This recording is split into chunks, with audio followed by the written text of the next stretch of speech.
नमस्कार प्यारे विद्यार्थियों, मैं अविनाश किशोर आपका एवियन सर हाजिर हूँ नया चैप्टर लेकर। चैप्टर का नाम है कार्य, ऊर्जा एवं शक्ति, वर्क, एनर्जी एंड पावर। ठीक है, देखिए अभी तक जो भी हमने पढ़ा उसमें बल का आपने उपयोग करके त्वरण निकाला है ना, मतलब फोर्स मेथड से हर चीज को हैंडल किया था। किसी वस्तु पे कितना फोर्स लग रहा है, उस फोर्स के कारण कितनी एक्सेलरेशन हो रही है, कितना बल लग रहा है, उस बल के कारण कितनी त्वरण हो रही है। त्वरण के बाद फिर आपने काइनेमेटिक्स के जो इक्वेशंस थे, जो समीकरण आए थे, वो सारे समीकरण लगाकर विस्थापन निकाल लेते थे, वेग निकाल लेते थे, है ना, या समय की कितना लगा वो निकालने के लिए बाकी चीज़ों का इस्तेमाल किया करते थे जो समीकरण हमारे पास था। अब वही सारी चीज़ें हम दूसरे मेथड से करेंगे, दूसरा अप्रोच लगाएंगे जिसको कहेंगे एनर्जी मेथड, मतलब ऊर्जा का उपयोग करने वाले एनर्जी मेथड।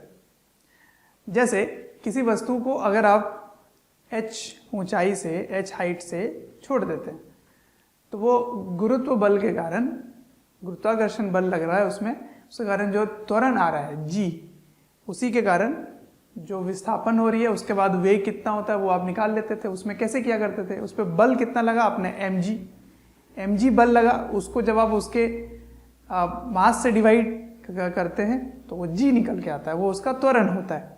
तो त्वरण जब पता चल गया उसके बाद आप काइनेमेटिक्स की इक्वेशन लगा देते हैं, है ना, जैसे v² = u² + 2as, u 0 है तो v = √2gh आ जाता था। ये मेथड फोर्स मेथड है, इसमें आप बल का उपयोग करते हैं और त्वरण निकालने के बाद काइनेमेटिक्स की इक्वेशन लगाते हैं। उसी चीज को अब हम लोग दूसरे मेथड से करेंगे जो ऊर्जा का मेथड कहलाएगा, एनर्जी मेथड कहलाएगा। वो कैसे करेंगे उसके पहले हमें थ्योरी डेवलप करने की जरूरत है। तो पहले समझते हैं कि कार्य क्या होता है, वर्क क्या होता है, उसको समझते हैं। तो वर्क जो होता है, वर्क वो बल द्वारा किया जाता है, मतलब work is done by a force, किसी बल के कारण कार्य किया जाता है। मतलब हम या आप ये सब हम कार्य नहीं करते फिजिक्स के आधार पर। जैसे आप कहते हैं कि आज बहुत काम किया मैंने, ऐसे फिजिक्स में नहीं बोलते, बल ने कितना कार्य किया उसकी बात होती है यहाँ पे। ठीक है, तो सबसे पहले बल किस प्रकार के होंगे, या तो वो नियत होगा, कांस्टेंट होगा, या वो वेरिएबल होगा। अगर वो वेरिएबल होगा मतलब वो बदल रहा है बल, तो किस प्रकार बदल रहा है, वो किसका फलन है, क्या वो समय का फलन है, क्या वो विस्थापन का फलन है। तो ये सब चीजें आज डिस्कस करने वाले हैं। ठीक है, तो सबसे पहले work done bye a constant force. ठीक है, किसी नियत बल, कांस्टेंट फोर्स के कारण कितना कार्य होता है वो निकाल रहे हैं। ठीक है, तो किसी नियत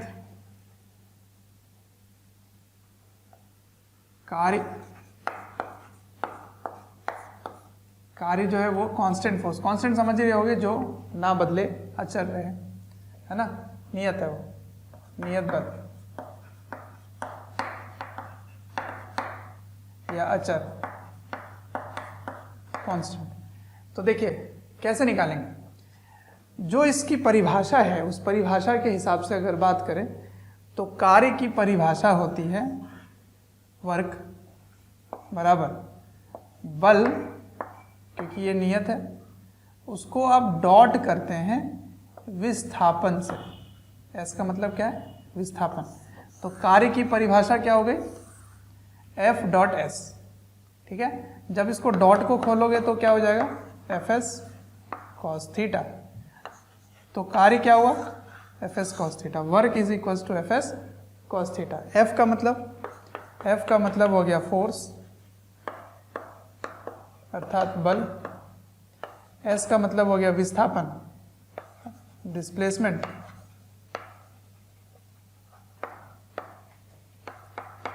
विस्थापन। ठीक है, तो थीटा क्या होगा फिर, तो थीटा जो है, थीटा वो है कोण, angle between F vector and S vector, ठीक है ना। ये कोण है, कोण किसके मध्य कोण है? तो एफ सदिश एवं एस सदिश, विस्थापन सदिश के मध्य कोण है, ठीक है। अच्छा, तो यदि इस प्रकार देखा जाए, इसी बात को मैं ऐसे देखता हूं कि यहां एक वस्तु है एम मास का, ठीक है।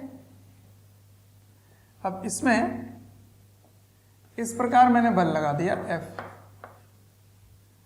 और विस्थापन इधर हो रहा है S, ठीक है, और इसके मध्य कोण थीटा है, ठीक, और इधर इस प्रकार दिया गया है।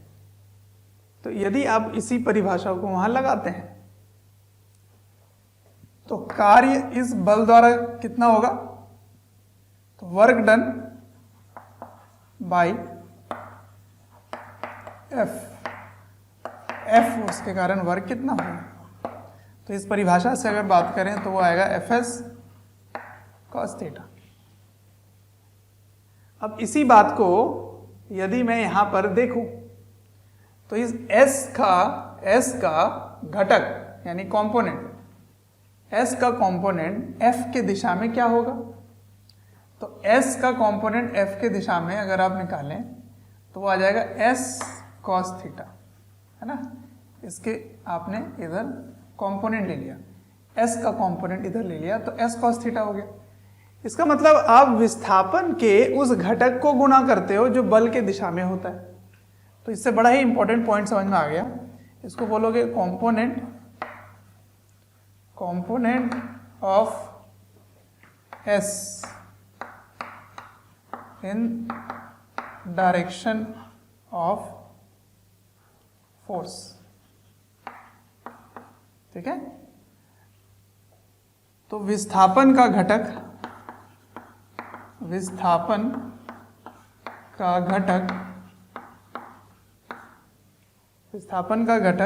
बल की दिशा में,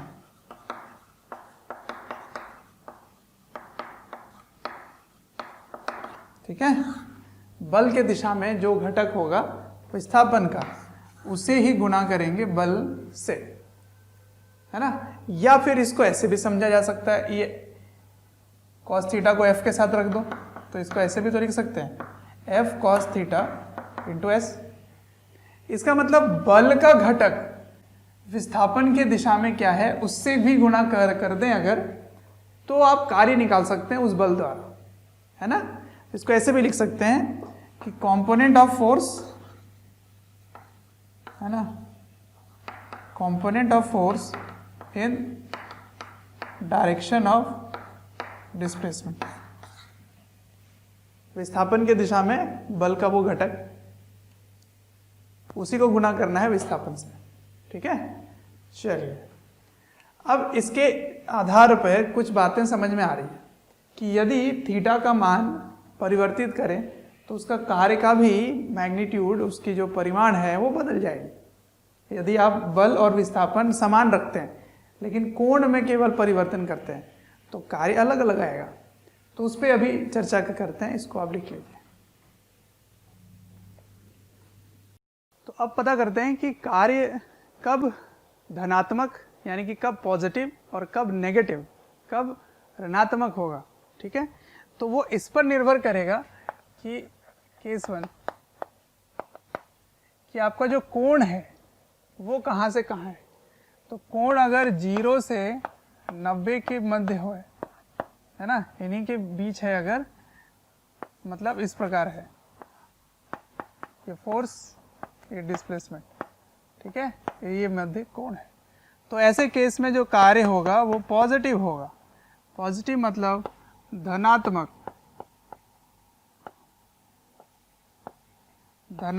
कार्य, ठीक है। कार्य जो है वो धनात्मक होगा। कब? जब कोण कैसा होगा 0 से 90। ऐसा क्यों हुआ? क्योंकि cos थीटा का मान पॉजिटिव होता है। मतलब cos थीटा से ये डिसाइड करेंगे कि कार्य कैसा होगा, वर्क कैसा होगा, ठीक है। केस 2,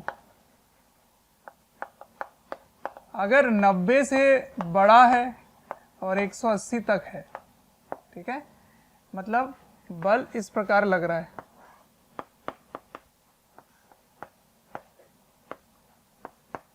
ठीक है, इस प्रकार है, तो कार्य जो होगा वो ऋणात्मक होगा, नेगेटिव होगा,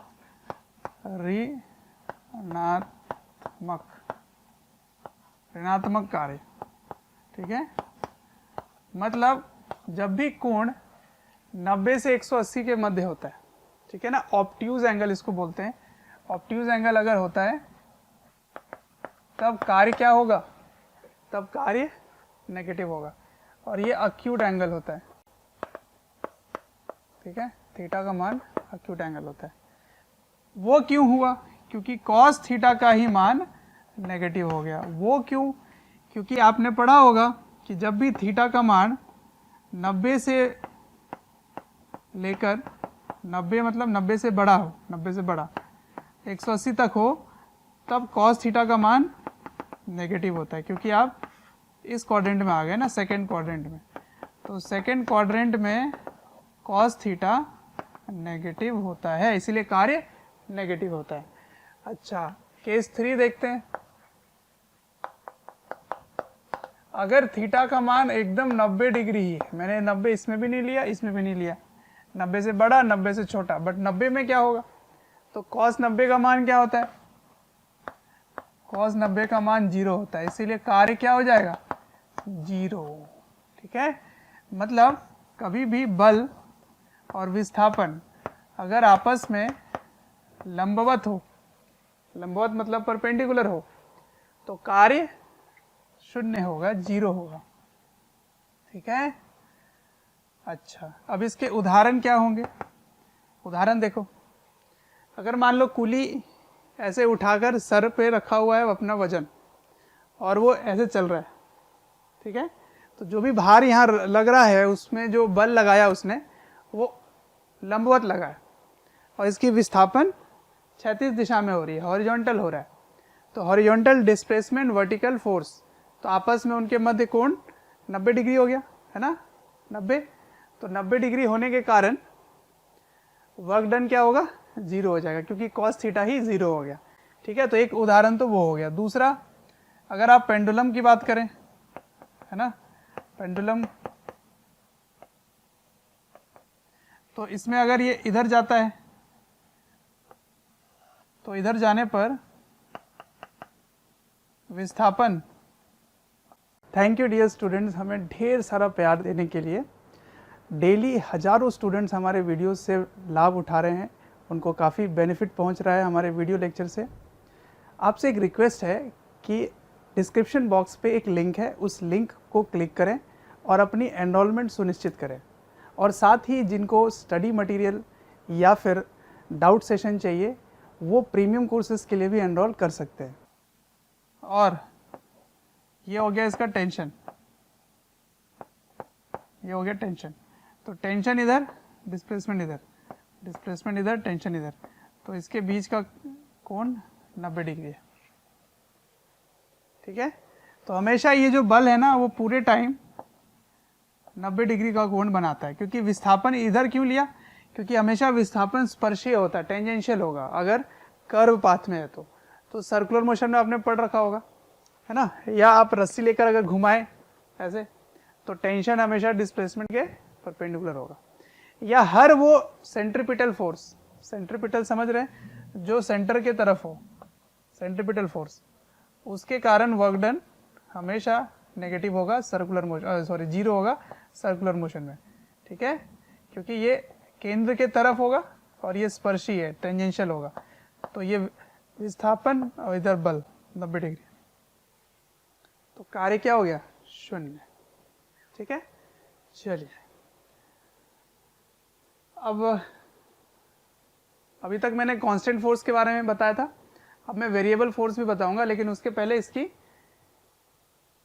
यूनिट के बारे में बात हो जाए, है ना, इकाई के बारे में, यूनिट, ठीक है, नोट डाउन, यूनिट्स, यूनिट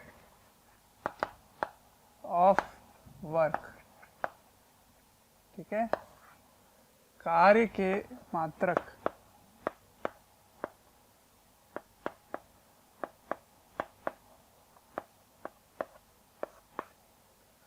देखो सबसे पहला क्या है, एसआई पद्धति। एसआई पद्धति में, एसआई सिस्टम में जो यूनिट है, SI unit of work is joule, ठीक है, जे से रिप्रेजेंट करते हैं इसको, ठीक है। तो SI unit of work is joule. तो 1 जूल को कैसे लिखेंगे समझते हैं, ठीक है। इसको जूल बोलते हैं, जे से लिखते हैं। देखिए वर्क होता है फोर्स इंटू डिस्प्लेसमेंट, तो फोर्स का यूनिट हो गया न्यूटन, डिस्प्लेसमेंट का यूनिट हो गया मीटर। इसका मतलब न्यूटन मीटर को जूल बोलते हैं। तो 1 न्यूटन मीटर बराबर 1 जूल। तो इसको आप डिफाइन कैसे करेंगे, 1 जूल कैसे डिफाइन करेंगे? तो 1 जूल डिफाइन करने के लिए हम ऐसे डिफाइन करेंगे कि अगर 1 न्यूटन का बल किसी वस्तु में 1 मीटर का विस्थापन अपने ही दिशा में अगर वो करता है, तब कार्य 1 जूल होगा। मतलब if 1 Newton of force does displacement of 1 Newton in the direction of force, in the direction of force क्यों हो रहा है? क्योंकि इसका cos थीटा भी तो आएगा ना, तो cos थीटा वहाँ पे +1 है, तभी ऐसा हुआ। तो ऐसे दोनों एक ही डायरेक्शन में हो, फोर्स भी और डिस्प्लेसमेंट भी, तभी थीटा क्या होगा? 0। तो 1 जूल कैसे डिफाइन करेंगे? तो 1 joule is the work done by 1 Newton force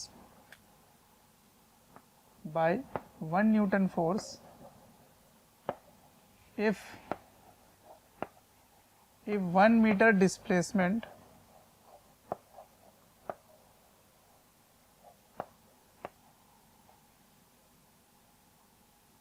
is in the direction of force, ठीक है। मतलब 1 जूल कार्य होगा यदि 1 न्यूटन का बल 1 मीटर का विस्थापन अपने ही दिशा में करे, तब कार्य क्या आएगा? 1 जूल, ठीक है ना। इसको मैं हिंदी में बता दिया, आप लिख सकते हैं। अच्छा, दूसरे भी यूनिट होते हैं। दूसरे यूनिट क्या होता है? CGS unit, CGS system of unit में इसको बोलते हैं अर्ग। क्या बोलते हैं? अर्ग, ठीक है ना, अर्ग। तो एक अर्ग में को जूल से आपको रिलेट करना है, तो वो होता है 10⁻⁻⁷, ठीक है ना। मतलब 10⁻⁻7 जूल होता है। ये होता है इनका आपस में रिलेशन। कैसे आया देखते हैं। 1 अर्ग बराबर 1 डाइन, बल का यूनिट क्या हो जाएगा? डाइन, और विस्थापन क्या हो जाएगा? सेंटीमीटर, है ना। तो फिर इसको कैसे लिखोगे? इसको लिखेंगे 10⁻⁻5 न्यूटन, और इसको क्या लिखेंगे? 10⁻⁻2 मीटर। अब ये टोटल कितना हो गया? 10⁻⁻7 न्यूटन मीटर। और न्यूटन मीटर की जगह क्या लिख सकते हैं? जूल लिख सकते हैं, ठीक है। तो 1 अर्ग बराबर 10⁻⁻7 जूल, ठीक। तो ये कुछ यूनिट्स हैं जिनको आपको ध्यान रखना होता है। अब इसकी विमाएं अगर पूछे जाए, डायमेंशन, विमाएं, तो विमाएं आपको पता है कैसे लिखेंगे? देखो इधर न्यूटन मीटर है ना, तो कार्य का डायमेंशन क्या होगा? न्यूटन का क्या होता है? ml t-2 और 1 मीटर l, तो क्या बन गया? ml² t-2। ये हो गया इसका डायमेंशन, ठीक है ना। तो यूनिट्स एंड डायमेंशन दोनों ही आपको पता होने चाहिए, ठीक। इसको नोट डाउन कीजिए। अब मैं आपको बताता हूँ, अगर बल कांस्टेंट नहीं है, वेरिएबल है, तो कैसे निकालेंगे, ठीक है। चलिए, वेरिएबल फोर्स के कारण वर्क डन निकालते हैं। तो work done by variable force, मतलब परिवर्तित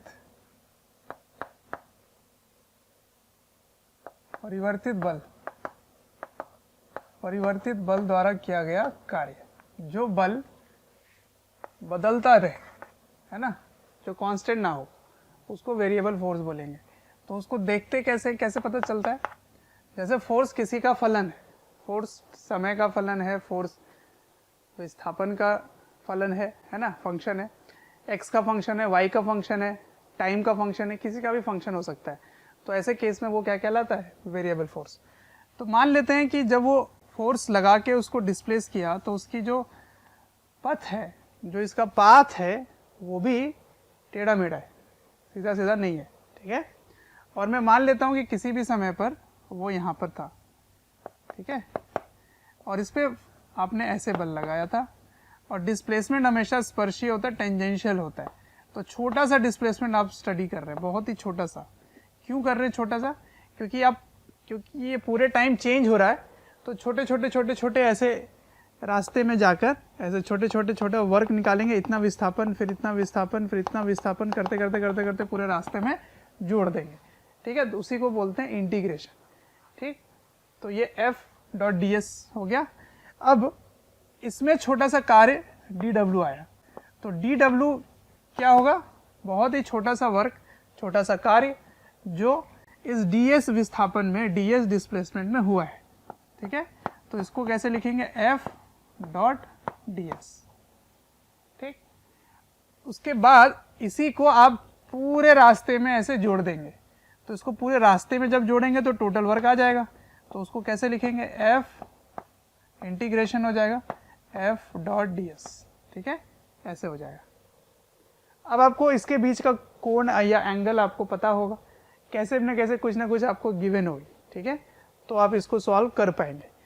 इसको फिर ऐसे लिख सकते हैं F.ds cos थीटा का इंटीग्रेशन। अब ये मैग्नीट्यूड हो गए, ये अभी वेक्टर है, ये अब दोनों ही अभी सदिश हैं, अब ये अदिश हो गए, स्केलर हो गए, ठीक है, क्योंकि यहाँ पे मॉड हो जाता है। जब आप डॉट को खोलते हैं तो ये दोनों मैग्नीट्यूड हो जाता है ना, तो ये स्केलर हो जाते हैं।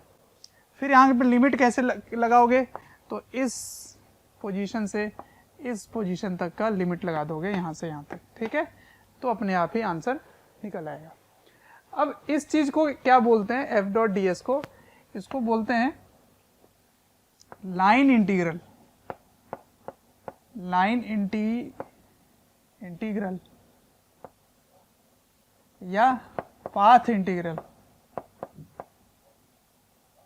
Of force. इसका मतलब समझाता हूं। आप पथ पे इसको समाकलन कर रहे हैं, है ना, तो पथ पे इसको इंटीग्रेट कर रहे हैं, इस पूरे रास्ते में इंटीग्रेट कर रहे हैं, तो उसको बोलते हैं लाइन इंटीग्रल या पाथ इंटीग्रल। क्या इस फोर्स को किसी और से भी इंटीग्रेट कर सकते हैं?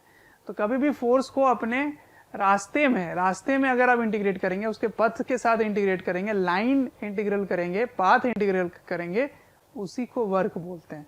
तो किसी और से भी इंटीग्रेट कर सकते हैं क्या? बिल्कुल कर सकते हैं, टाइम के साथ। तो फोर्स को अगर टाइम के साथ इंटीग्रेट करो तो उसको इम्पल्स बोलते हैं, ठीक है। इसको आप अगले चैप्टर में पढ़ेंगे। और ये इम्पल्स किसके बराबर होता है? ये इम्पल्स चेंज इन मोमेंटम के बराबर होता है, ठीक है। अच्छा, ये क्या चीज है? जे है इम्पल्स। इम्पल्स का मतलब आवेग, ठीक है। अगले चैप्टर में इसके बारे में पढ़ेंगे। और डेल्टा पी का मतलब लीनियर मोमेंटम, ठीक है, लीनियर मोमेंटम मतलब change in linear momentum. Delta का मतलब चेंज होता है, तो यहाँ पे चेंज लिख लेना, ठीक। तो इसको बोलते हैं संवेग, ठीक। ये सारी चीजें अगले चैप्टर में पढ़ने वाले हैं, सेंटर ऑफ मास, ठीक। तो अगर टाइम के साथ इंटीग्रेट करोगे तो वो कहलाएगा इम्पल्स। अगर लाइन के साथ, डिस्प्लेसमेंट के साथ इसको इंटीग्रेट करोगे तो वो कहलाएगा कार्य। क्या कहलाएगा? कार्य, ठीक। अब सपोज ये जो फोर्स है, इसके घटक ही आपको पता थे, है ना, घटक पता थे, तो देखो कितना आसान हो जाएगा इसको इंटीग्रेट करना। कि अगर बल का x कंपोनेंट आपको पता है, y कंपोनेंट आपको पता है, z कंपोनेंट आपको पता है, और डिस्प्लेसमेंट का x component dx, y component dy और z कंपोनेंट dz है, ठीक है। तो वर्क कैसे निकालेंगे आप, वो निकालेंगे f डॉट ds, है ना, इन दोनों का डॉट प्रोडक्ट लेंगे। तो डॉट प्रोडक्ट के नियम में हमने क्या सीखा था कि i वाला i के साथ ही होगा, तो देखो fx dx। अब इसको इंटीग्रेट करेंगे, कहाँ से करेंगे, तो x1 से x2 तक, ठीक है। इसमें देखो y y के साथ होगा, तो fy dy कहाँ से करेंगे, y1 से y2 तक। इसमें क्या लिखोगे, fz dz कहाँ से, z1 से z2 तक, ठीक है। तो इसको कैसे लिख रहे हैं, मान लीजिए x1 y1 और z1 था, ठीक है। यहाँ से वो यहाँ जा रहा है, x2 y2 और z2 तक जा रहा है, ठीक है। तो ऐसे समय में कार्य इस तरह से लिखते हैं।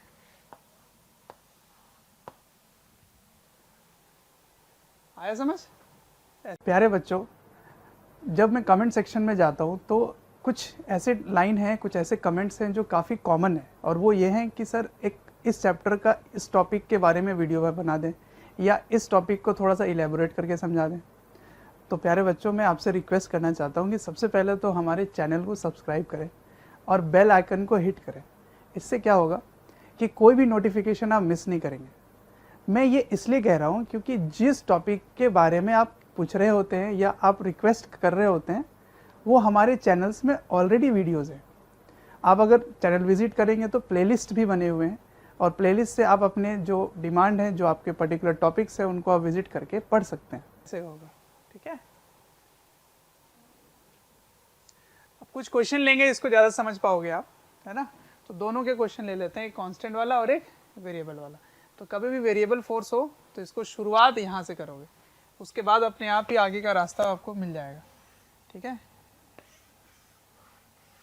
अगर आपको कंपोनेंट्स में गिवन है तब तो ऐसे कर लो, घटक में गिवन है तो ऐसे कर लो, नहीं तो आपको इसी से आगे बढ़ना पड़ेगा, ठीक है। चलिए नेक्स्ट एग्जाम्पल करेंगे। चलिए फर्स्ट क्वेश्चन देखते हैं।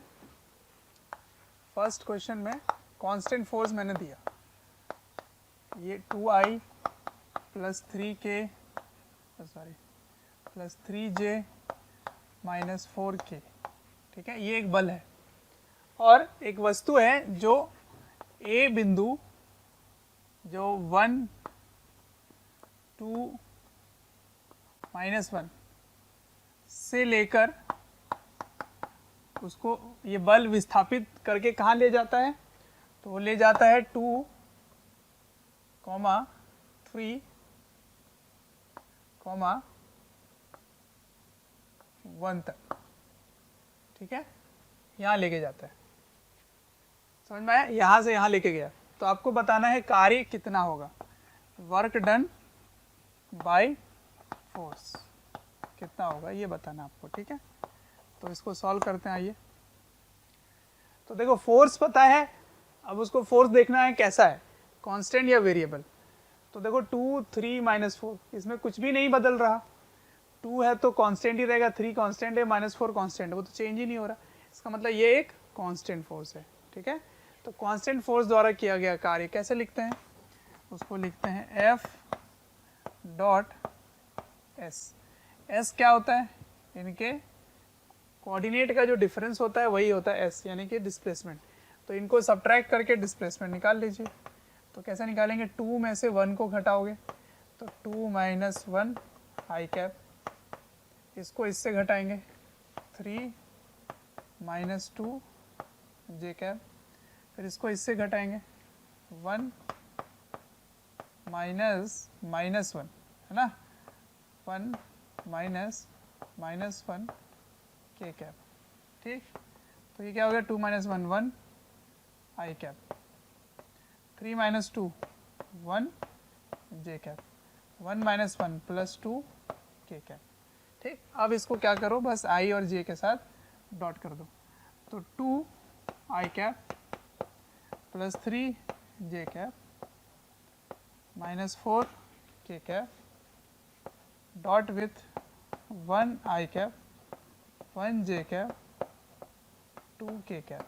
ठीक है, आई के साथ 2 3 1 के साथ 3 माइनस 4 2 के साथ माइनस 8।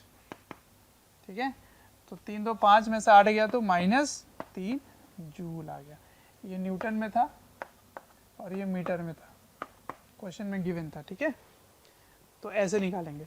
तो क्योंकि ये कांस्टेंट है इसलिए कुछ करना नहीं पड़ा, आराम से डिस्प्लेसमेंट ठीक तरीके से निकालना है आपको। इसको इससे सब्ट्रैक्ट करके डिस्प्लेसमेंट निकाल लो। ये सब हम लोग वेक्टर में पढ़ चुके हैं ना, सदिश वाले चैप्टर में, और काइनेमेटिक्स में भी पढ़े थे कि कोऑर्डिनेट्स हैं तो इसका पोजीशन वेक्टर आप लिखोगे ना पहले। तो पोजीशन वेक्टर क्या होगा, 2i + 3j + 1k, ये 1i 2j - 1k, तो फिर इनके इससे माइनस करोगे तो i j k आ जाता है। ठीक है, तो ऐसे मैंने डिस्प्लेसमेंट निकाल लिया। अब मैं आपको देता हूँ वेरिएबल फोर्स, इसको नोट डाउन करो। चलिए देखिए नेक्स्ट क्वेश्चन नंबर 2। मैंने क्या किया यहाँ पे 2x i cap and 3y j cap कर दिया और -4 k कैप रखा। ठीक, अब देखो जैसे जैसे x बदलेगा वैसे वैसे उस बल का x कंपोनेंट चेंज हो जाएगा, है ना। जैसे जैसे y बदलेगा वैसे वैसे y कंपोनेंट चेंज हो जाएगा, इसका y घटक बदल जाएगा, लेकिन इसमें कोई चेंज नहीं आएगा। इसका मतलब मैंने मिक्स कर दिया, कांस्टेंट और वेरिएबल दोनों मिक्स कर दिया। ठीक, अब मैं कोऑर्डिनेट को चेंज करता हूँ। कहाँ से शुरू कर रहे हैं, तो 0 2 -2 से 3 3 2 3 2 1, ये ठीक है। ठीक है, ऐसे कर रहे हैं। तो आपको वर्क डन बाय फोर्स बताना है। ठीक, अब सुनो,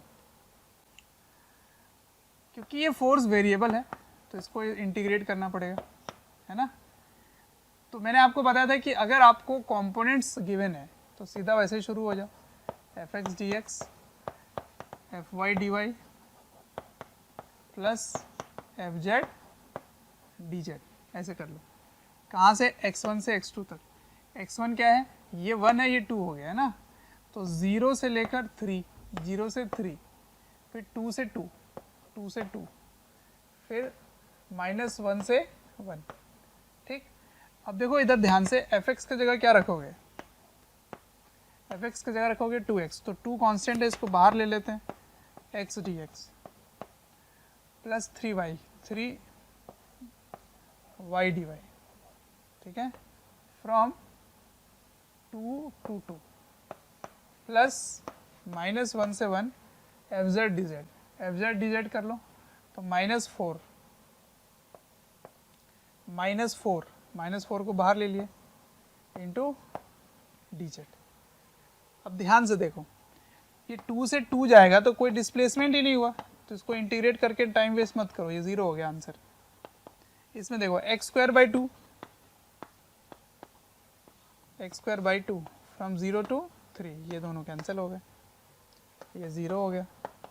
इसका देखो ये -4 है और dz का इंटीग्रेशन क्या होगा, z फ्रॉम -1 to +1। ठीक है, तो इसका आंसर क्या हो जाएगा 9, इसका आंसर हो गया 9, इसका आंसर 0, इसमें -4 1 से -1। ठीक है, तो -4 1 से -1 ऐसे। ठीक है, तो 9 ये क्या हो जाएगा 2 हो जाएगा, तो 4 2 जा 8, दैट इज 1 जूल। आ गया समझ। तो वेरिएबल फोर्स का वर्क ऐसे निकालते हैं। ठीक, वैसे मैं आपको बता देता हूँ कि ये जो इंटीग्रेशन वाला पार्ट है ना, ये वाला पोर्शन, इसको आप कांस्टेंट में भी लगा सकते हैं। इन दैट केस क्या होगा, ये सारे टर्म बाहर आ जाएंगे, तो केवल dx dy और dz का इंटीग्रेशन रहेगा। तो आपको केवल इसका इससे माइनस करना होगा। यही काम तो अभी पहले वाले में किया था मैंने, है ना। इनका डिफरेंस ही लिया था, वही डिस्प्लेसमेंट हुआ था। फिर आपने डॉट किया था, तो डॉट करने से केवल i वाला i के साथ ही इंटीग्रेट हुआ था, तो सॉरी डॉट हुआ था तो i वाला i के साथ ही मल्टीप्लाई हुआ था, तो ये इसके साथ ही मल्टीप्लाई होगा, इसके साथ ही होगा, इसके साथ ही होगा। तो कहने का मतलब है ये जनरलाइज किया जा सकता है, ये कांस्टेंट में भी लगेगा, वेरिएबल में भी लगेगा, ठीक है। लेकिन कांस्टेंट वाला आप वेरिएबल में नहीं लगा सकते, एफ डॉट एस या एफ एस कॉस थीटा, है ना, आपको छोटे छोटे लिमिट लेने पड़ते हैं। तो ये था वेरिएबल फोर्स की कहानी, ठीक है। नेक्स्ट, अब नेक्स्ट जो क्वेश्चन है उस क्वेश्चन को देखो। इस बार जो बल दिया है, जो फोर्स है, वो इस तरह से है, एक्स स्क्वायर वाई आई कैप प्लस एक्स वाई जे कैप, ठीक है, ये दिया हुआ है। अब देखो, इसको अगर आप इंटीग्रेट करना चाहो और कार्य निकालने अगर पूछा जाए तो आप नहीं कर पाएंगे, क्योंकि यहाँ पे y भी है, x भी है, x भी है, y भी है, तो इंटीग्रेट नहीं हो पाएगा, है ना। तो इसके लिए क्या होता है, क्वेश्चन में और भी कुछ बातें दी होती है। क्या, आपको पाथ गिवन है, पथ गिवन है, दिया हुआ है किस रास्ते में वो जा रहा है, तो वो ऐसे जा रहा है, यहाँ से यहाँ तक ऐसे, ये पहला पथ है और यहाँ का बिंदु दिया हुआ A0, ठीक है। उसके बाद वो ऐसे जाता है, कहाँ तक, A, तक, ठीक है। और तीसरा ऐसा है, ऐसे, ठीक है। ये जो लाइन है, इस लाइन की इक्वेशन, इस लाइन का समीकरण है x इक्वल्स टू वाई या y इक्वल्स टू एक्स, ठीक है, ये इसके लाइन है। तो यहाँ पे 3 रास्ते गिवन है, 1, 2 और 3, ठीक है। तो आपसे सवाल ये पूछा गया है कि पाथ 1 से कितना वर्क होगा, 2 से कितना होगा, 3 से कितना होगा, ये सवाल है। अब आप कर सकते हैं, कैसे करेंगे बताता हूं मैं आपको। देखिए, पहला सवाल आपको क्या निकालना है, calculate work done through 1, 2 and 3, ठीक है ना। पथ 1, 2 एवं 3 से कार्य ज्ञात करें, ठीक है, ये सवाल है। तो पहले पथ पे अगर आप जाते हैं, पाथ 1, ठीक है ना, पथ पहला, इस पे जब आप जाते हैं तो आप सिर्फ और सिर्फ x एक्सिस पे जा रहे हैं, इसका मतलब y का मान यहाँ पे क्या है, 0 है, y का मान 0, ठीक है। और इस रास्ते में y में कोई परिवर्तन भी नहीं हो रहा, इसका मतलब dy का मान भी 0 है, ठीक है। अब आप वर्क कैलकुलेट करना चाहते हैं, ठीक, तो वर्क निकालने के लिए आप इंटीग्रेट करेंगे fx dx, तो fx कितना है, x square y into d x, plus इसको इंटीग्रेट करेंगे एक्स वाई डी वाई, ऐसे करेंगे।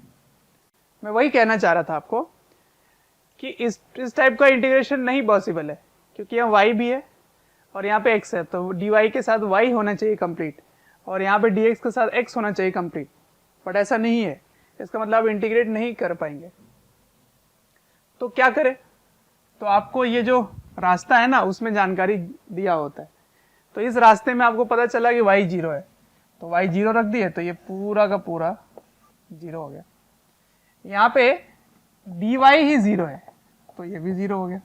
इसका मतलब W1 का आंसर क्या है, W1 का आंसर 0 है। बच्चों, अगर हमारे वीडियोस आपको पसंद आते हैं, आपको हमारी जो मेहनत है वो आपको अच्छी लगती है, तो आप हमारे वीडियोस को ज़रूर लाइक करें और शेयर करें। शेयर इसलिए मैं करने बोल रहा हूँ क्योंकि आपके शेयर करने से ज़रूरतमंद बच्चों तक ये वीडियोस पहुँच सकता है, जिनको एक पर्टिकुलर टॉपिक काफ़ी वीक लग रहा है या एक ऐसा चैप्टर है जिसके बारे में एक पर्टिकुलर टॉपिक उनको अच्छे से पढ़ना है, तो उन तक पहुँच सकता है ये। अंत में मैं आपसे यही कहना चाहूँगा कि आपके स्नेह, अफेक्शन, प्यार देखकर हमारी पूरी मोशन की टीम काफ़ी मोटिवेटेड है आपको क्वालिटी कंटेंट देने के लिए, ठीक है। W1 मतलब इस रास्ते में, पहले वाले रास्ते में जाओगे तो 0 कार्य होगा, ठीक है। अब 2 पे जाते हैं, 2, तो W2 के लिए क्या मिलेगा, पाथ 2, ठीक है, पथ 2 दूसरा वाला। देखिए इस रास्ते में x का मान क्या है, a है ना, x इक्वल्स टू a है इस पर पूरे रास्ते में, और y की वैल्यू पूरे रास्ते में बदल रही है, ठीक है, मतलब dy 0 नहीं है, लेकिन x में कोई परिवर्तन नहीं है। देखो x में कोई परिवर्तन नहीं है, तो इसका dx का वैल्यू 0 लिखोगे। तो अगर dx 0 हो गया इसका मतलब ये वाला 0 हो गया, सही है, तो इसको मैं नहीं लिखूंगा। तो W2 ये W1 है, W2 ये वाला 0 हो गया है, इसको नहीं लिखेंगे। अब इसकी बारी xy बराबर xy dy, dy 0 नहीं है लेकिन x का मान a है, तो x का मान a रखोगे, a रख दिए, वो तो कांस्टेंट है बाहर चला गया, तो y dy रह गया। अब जब आप इंटीग्रेट करोगे तो इसका लिमिट, इसकी जो शुरुआत है वो यहाँ से है, तो y का मान कितना है, y का मान देखो 0, और यहाँ y का मान क्या है a, तो आप लिखेंगे y इक्वल्स टू 0 से y इक्वल्स टू a तक, ठीक। अब इसका इंटीग्रेशन a बाहर चला गया, y dy का इंटीग्रेशन क्या होता है y स्क्वायर बाई 2, और 0 से लेकर a तक, ठीक है, 0 से लेकर a तक। चलिए अब a का मान यहाँ डाल दीजिए y की जगह, तो ये क्या बन गया a स्क्वायर बाई 2, तो a क्यूब बाई 2 हो गया, क्योंकि ये इससे गुना हो जाएगा, सही है। अब देखिए जब यहाँ पे y का मान 0 रखेंगे तो 0 हो जाएगा, तो यही मेरा आंसर हो गया। तो W2 बराबर a की घात 3 a क्यूब बटे 2, ठीक है, ये हो गया W2। अब W3 इस रास्ते में आपको निकालना है, ठीक, 2 मिनट का समय देता हूं, ट्राई कीजिए। तो कर लिया आपने, चलिए देखते हैं तीसरे नंबर के लिए पाथ 3, ठीक है। इस रास्ते में जब जाओगे तब कितना कार्य करना होगा, तो इंटीग्रेशन fx dx, तो x स्क्वायर y dx, ठीक है, फ्रॉम x इक्वल्स टू 0, यहाँ पे x का मान 0 0 है, y का मान भी 0 है, x का मान a, y का मान भी a है, ठीक है, तो यहाँ पे x इक्वल्स टू a रख दिया है, और ये क्या है fy, तो fy क्या है xy, तो xy dy, y की वैल्यू 0 से y इक्वल्स टू a तक, ठीक है। चलिए अब इसको इंटीग्रेट नहीं कर पाएंगे, तो इसीलिए कुछ ना कुछ वैल्यू दिया होता है, तो क्या दिया हुआ है, रास्ता दिया हुआ है, रास्ते की समीकरण गिवन है ना, इस पथ का समीकरण दिया हुआ है, तो इस रास्ते की इक्वेशन गिवन है, ठीक है। तो इक्वेशन में क्या लिखा हुआ है x इक्वल्स टू वाई, तो जहां जहां x है वहां वहां y रख देना है, ठीक। तो आपको यहाँ y की जगह x रखना है कि x की जगह y रखना है, उसका जवाब आपको यहाँ मिलेगा। यहाँ क्या है dx, तो x के टर्म्स में इसको इंटीग्रेट करना होता है, ठीक है, x के टर्म में करना है, तो y की जगह क्या रख देंगे x, तो ये क्या बन जाएगा x क्यूब बन जाएगा, तो this is x cube dx। कहाँ से इंटीग्रेट करेंगे, x इक्वल्स टू 0 से x इक्वल्स टू a तक, ठीक है, plus x y d y, ठीक है। अब इसमें आपको क्या हटाना है, तो यहाँ से जवाब मिलेगा आपको, देखो डी वाई है तो आपको x हटाना है, तो x की जगह y रख सकते हैं, तो y रखोगे तो क्या बन जाएगा वाई स्क्वायर डी वाई। अब इसको इंटीग्रेट किया जा सकता है 0 से a, ठीक है। अब इंटीग्रेट कीजिए, चलिए क्या आता है दिखाइए करके। तो कर लिया क्या, देखो ध्यान से, x की घात 3 है तो x के पावर में 4/4, ठीक है, फ्रॉम 0 to a, इसको क्या रखोगे y cube by 3, 0 to a। चलो इसका आंसर क्या आ जाएगा, इसका आंसर आ जाएगा a की पावर 4/4, a की पावर में 3/3, ठीक है। तो इसका आंसर हो गया 4/4 प्लस a क्यूब बाई 3, क्योंकि ये 0 0 ही बन जाएंगे, तो ये आ गया W3। तो देख रहे हो सभी में आंसर अलग अलग आ रहा है, ठीक। तो अलग रास्ते से अलग आ रहा है। इनको अगर जोड़ दो, यहाँ से यहाँ पहुंचे और यहाँ से यहाँ पहुंचे, ठीक है, तो ऐसे में जो कार्य है वो अलग आ रहा है, अलग रास्ते से अलग आ रहा है, ठीक है। तो कभी भी ऐसा दिया जाए जहाँ पर इंटीग्रेट होने लायक नहीं होगा, तो आपको जरूर कुछ ना कुछ इक्वेशन गिवन होगी, या तो पथ का समीकरण गिवन होगा, पाथ की इक्वेशन गिवन होगी, या वो बता देंगे कि किस तरह से, या डायग्राम बना देंगे, यहाँ पे चित्र बना के दे देंगे कि ऐसे जा रहा है, ठीक है। ग्राफ गिवन होगा, कोई भी एक चीज जरूर गिवन होगा, ठीक है। तो इस प्रकार इसको करते हैं, ठीक है। चलिए अब नेक्स्ट टाइप का एक और इंटीग्रेशन जैसा सवाल करते हैं। चलिए आगे बढ़ते हैं। आगे बढ़ने के बाद जो आपको दिखेगा, मैंने कहा इंटीग्रेशन के कुछ सवाल देखेंगे, वो अब ग्राफ से रिलेटेड होगा, ठीक है, ग्राफिकल मेथड, ठीक है, ग्राफ से संबंधित सवाल।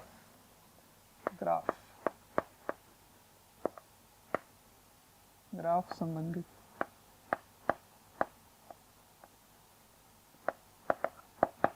देखिए अब आपको ग्राफ बनाकर पूछ सकते हैं।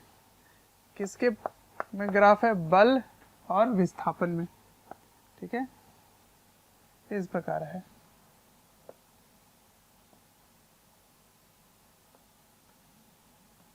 ठीक है।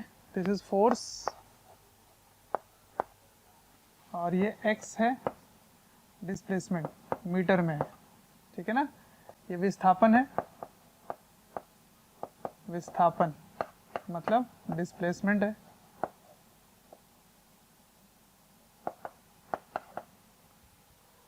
ठीक। कुछ इस प्रकार है कि ये है +8 और ये है -8, ठीक है। अच्छा, इसको मान लो कि ये 2 है, ये 4 है, ये 6 है और ये 8 है, ठीक है, और ये -8, ये है, इस प्रकार है, ठीक। इधर ये न्यूटन में है, ये इसमें। और आपसे सवाल पूछा जाता है कि बताइए कितना कार्य हुआ है, इस बल द्वारा कितना कार्य हुआ, बल द्वारा किया गया कार्य, ये आपको बताना है। Calculate work done by force, calculate work done by force, number A, from x equals to 0 to x equals to 4। समझ आया? आपको कार्य ज्ञात करना है ना। कहाँ से कहाँ तक? कहाँ से? तो x इक्वल्स टू 0 से x इक्वल्स टू 4 तक, यहाँ तक ज्ञात करना है पहला। और दूसरा क्या मैंने पूछा आपसे? From x equals to 0 to x equals to 8, ठीक है। 0 से 8 तक आपको इसको कैलकुलेट करना है, ठीक है। 0 से 8, 2 सवाल है। अब सुनो, आपने क्या पढ़ रखा है कि कार्य होता है इंटीग्रेशन f dx, क्योंकि ये x का केवल है तो इसको आप आराम से fx dx लिख सकते हैं, मतलब एक ही घटक है, इसकी एक ही कंपोनेंट है, x वाली है, तो f dx, ठीक है। अब याद करो, मैंने आपको इंटीग्रेशन में क्या सिखाया था? मैंने बताया था कि इस टाइप का कोई भी चीज लिखा रहे, इसको बोलते हैं क्षेत्रफल, एरिया, एरिया अंडर ग्राफ, इसको यही बोलते हैं, है ना। इसको क्या बोलेंगे? क्षेत्रफल, ठीक है। इस ग्राफ के अंदर जो क्षेत्रफल है वही होता है इंटीग्रेशन y dx। ये हो गया एरिया,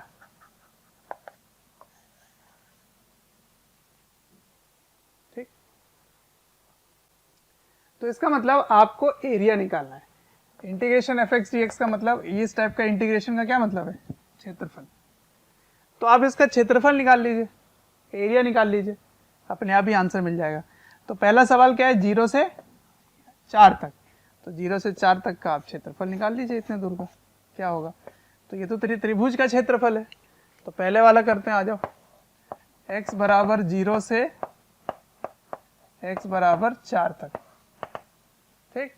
तो क्षेत्रफल क्या होगा, इसको a1 लिख देते हैं, तो half base into height, height कितना है 8, ठीक है। तो ये क्या आ जाएगा 16, है ना। और ये प्लस है, प्लस क्यों है, क्योंकि ये दोनों ही पॉजिटिव पार्ट में आ रहे हैं, है ना, दोनों ही धनात्मक है, ये भी पॉजिटिव है ये भी पॉजिटिव है, इसलिए इसका एरिया पॉजिटिव लेंगे। तो ऊपर वाला जो क्षेत्रफल होता है वो पॉजिटिव होता है, तो इसलिए इसका आंसर क्या हो जाएगा 16 जूल। तो कार्य क्या आ गया 16 जूल। जूल क्यों, क्योंकि ये मीटर में दिया गया है और ये न्यूटन में दिया गया है, तो जब भी न्यूटन और मीटर में होता है तो कार्य किस में होता है, कार्य होता है जूल में, समझ गए।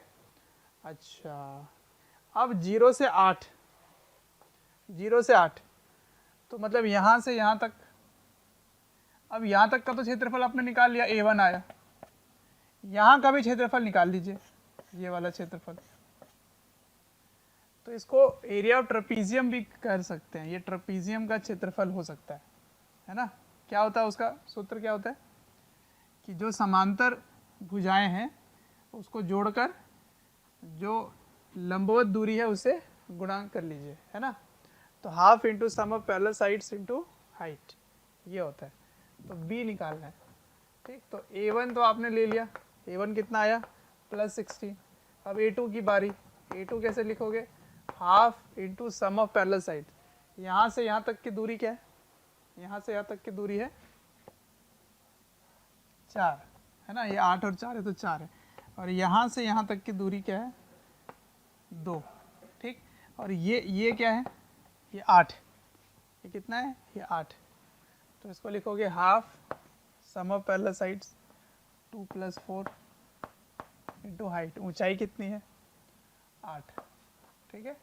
तो इसका क्षेत्रफल क्या आया, इसको 2 से काट लो 4, तो 4 2 6, 6 4 24, 6 चौक 24, है ना, तो 24 हो गया। अब सुनो बात, क्योंकि ये ऋणात्मक है, नेगेटिव है, नेगेटिव हिस्से में आया तो इसका क्षेत्रफल क्या होगा, नेगेटिव हो जाएगा, ठीक है। तो a2 इज नेगेटिव, ठीक। तो इसके लिए क्या लिखेंगे यहाँ पे -24। तो कार्य कितना हुआ W2, W2 मतलब कंप्लीट हो गया, ये कंप्लीट यहाँ से यहाँ तक की बात हो रही है, तो क्या लिखोगे a1 - a2, ठीक है। a1 कितना था +16, a2 कितना है -24। ऐसा मत समझना कि यहाँ पे माइनस ए भी माइनस माइनस प्लस हो जाएगा, नहीं, ये माइनस ही इसीलिए आया क्योंकि ये माइनस है, ठीक है। तो ये ऊपर प्लस नीचे माइनस, तो इनको आप साइन के साथ जोड़ोगे, या ऐसे समझ लो इसको जोड़ोगे इसको घटाओगे, कोई एक चीज़ समझना है, ठीक है। तो 24 में से 16 गया तो 8, तो -8 जूल पूरे रास्ते में, कहाँ से कहाँ तक 0 से 8 तक, है ना, 0 से लेकर 8 तक कितना कार्य हुआ -8 जूल हुआ, ठीक है। चलिए, तो ये हो गया ग्राफिकल मेथड का कार्य, ठीक है। तो स्टूडेंट्स क्या इससे समझ में आया हमें कि कभी भी बल और विस्थापन का क्षेत्रफल दिया जाए, एक ग्राफ दिया जाए, ऐसे ग्राफ दिया जाए, इधर बल है और इधर विस्थापन है, तो इसका जो क्षेत्रफल होता है वो क्या देता है, कार्य। ऊपर वाला क्षेत्रफल क्या लिखोगे, पॉजिटिव वर्क, पॉजिटिव कार्य, और नीचे वाले का क्षेत्रफल क्या होगा, नेगेटिव वर्क, ठीक है। हमेशा इसके क्षेत्रफल आपको निकाल लेना है। तो कोई ना कोई एक ऐसा फिगर मिलेगा, ऐसा चित्र मिलेगा जिसका क्षेत्रफल का सूत्र आपको पहले से पता होगा, ठीक है, उसको लगाकर आप सीधा सीधा सॉल्व कर लेना, ठीक है। तो कभी भी ग्राफ दे दिया जाए तो क्षेत्रफल निकाल लीजिए, कार्य निकल आएगा, ठीक। कभी भी फलन दे दिया जाए फंक्शन, तो उसको इंटीग्रेट कर लीजिए, कार्य मिल जाएगा। अगर बल कांस्टेंट है, नियत है, तो उसके लिए क्या करेंगे, सिंपल एफ डॉट एस, ठीक है। और अगर वेरिएबल है तो integration F dot D S, छोटा सा करके, ठीक। उसको आप अगर घटक में तोड़ दें, कंपोनेंट्स में तोड़ दें, तो वो क्या होगा, F x d x plus F i d y का इंटीग्रेशन, ठीक है। तो ये था इंट्रोडक्शन पार्ट। अब इसके हायर वर्जन को देखेंगे, थोड़ा थोड़ा महत्वपूर्ण बातें इसके बारे में सीखेंगे, कार्य के बारे में, और भी चीज़ें उसमें करेंगे आगे, ठीक है। कोई भी चैप्टर या वीडियोस आपको डिटेल में ईयर लॉन्ग वाले वीडियोस चाहिए और काफ़ी डिटेल में वीडियोस आपको चाहिए, तो आपको एक नंबर दे रहा हूँ, टोल फ्री नंबर है, आप इनको कॉल करें और डिटेल में आप बात कर सकते हैं और पूछ सकते हैं। नंबर है 1800 2121 799।